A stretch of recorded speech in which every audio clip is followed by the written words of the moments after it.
Picture this. It's a calm morning, the air is fresh, and the only sounds you hear are birds chirping. This is the idyllic image most people have of the Japanese countryside. But did you know there's more to it than meets the eye? What if I told you that the Japanese countryside, while picturesque, comes with its own set of hurdles? Ever thought about leaving the hustle and bustle for a quieter life? In the next few minutes, I'll unveil the top 10 challenges you might face when living in the tranquil rural areas of Japan. Have you ever thought about the potential downsides? Stick around because by the end, you'll be well informed about the not-so-rosy aspects of countryside living in Japan.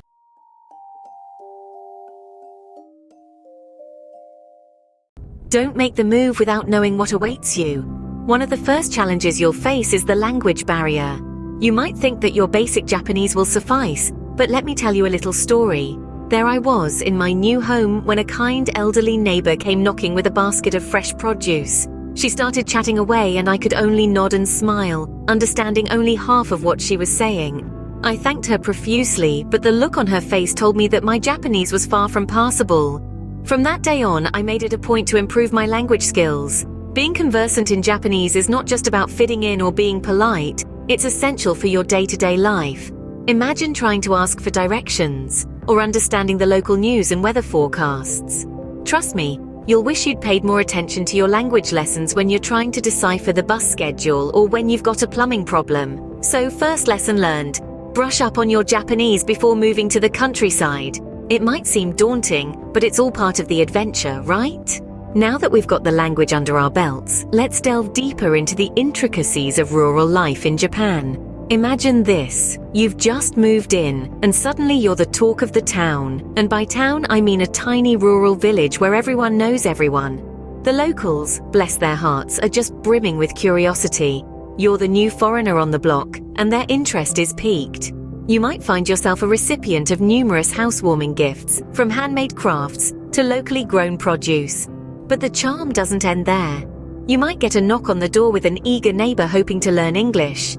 Or even more hilariously, you may find someone has let themselves into your house, announcing their presence at your entrance. While it might seem intrusive at first, it's all part of the traditional hospitality in these parts. Now, let's talk about commuting. If you thought city traffic was bad, wait until you experience the remoteness of the countryside. The distance between your home and your workplace might be a bit more than you bargained for. It's not just about the miles, but the availability of transport. Public transportation isn't as frequent or accessible as it is in urban areas. So there might be days when you'll wish your office was just around the corner. But don't let this deter you. The long commutes are often scenic, with lush green fields and tranquil rivers accompanying you on your journey. It's a different kind of rush hour, one that involves the chirping of birds rather than the honking of cars. So as we peel back the layers of the countryside lifestyle, we see a world that's far from the hustle and bustle of city life. It's a place where everyone knows your name, where the commute to work is a scenic drive rather than a stressful ordeal. But it's also a place where the unexpected can happen, like being the star of the local grapevine or finding a neighbor in your living room. So remember, rural Japan, while charming, is not without its fair share of attention and long commutes. The peace and tranquility of the countryside can sometimes be a double-edged sword. Let's explore the darker side of rural life in Japan. When the hustle and bustle of city life fades away, you might find yourself craving the very noise you sought to escape. The quiet of the countryside can be a blessing, but it also brings a sense of isolation. Picture this. You're in a quaint wooden house surrounded by miles of rice fields with the nearest neighbor a good 20-minute walk away. Sounds idyllic, right? But when the novelty wears off, this solitude can morph into loneliness, especially on those long winter nights when the only company you have is the whispering wind. And speaking of company, let's talk about your new best friend, your bicycle. Because out here in the countryside, public transport isn't just around the corner.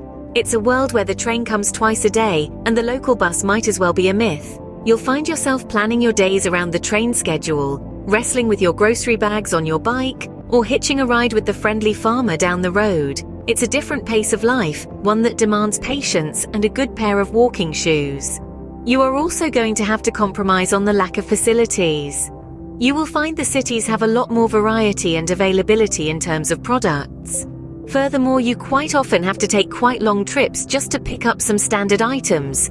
But it's not all doom and gloom. There's a beauty in this isolation, a sense of peace that's hard to find in the city. You'll have time to reflect, to connect with nature, to truly slow down and appreciate the little things. And while the public transport might be sparse, it also means less traffic, less noise, and less pollution. And let's not forget the community. In the countryside, your neighbors are more than just the people next door. They're your support system, your friends, your lifeline. They'll be there to lend a helping hand, to share a meal, to teach you the ways of rural living. It's a different kind of connection, one that's rooted in shared experiences and mutual respect. So while the countryside can offer peace and solitude, it can also mean isolation and limited amenities. Remember that. We're nearing the end of our journey, but we've still got a few hurdles to cross. Let's talk about culture, critters, and conflicts. Buckle up, because the Japanese countryside can throw you some curveballs. For starters, cultural differences can lead to a few head-scratching moments. Some people treat their pets not very nice and keep them in tiny little enclosures all the time. In their minds, it's not abuse, but it's a hard pill to swallow, especially in the winter when you hear the dogs howling away on the coldest days. And let's not forget the crawly critters. Bugs, spiders, and giant hornets are a given when you're surrounded by nature, but that doesn't make them any more welcome when they decide to make themselves at home in your living room. Lastly, you might find yourself in a spat with a neighbor. It's not all peace and tranquility, and like anywhere else in the world, you're bound to encounter a few challenging characters. And there you have it, folks. Living in the Japanese countryside can be a dream, but it's not without its challenges. So if you're planning to make the move, make sure you're prepared. Would you like to live in the Japanese countryside in the future? Tell us in the comments. If you found value or had a good time watching, show some love by hitting that like button.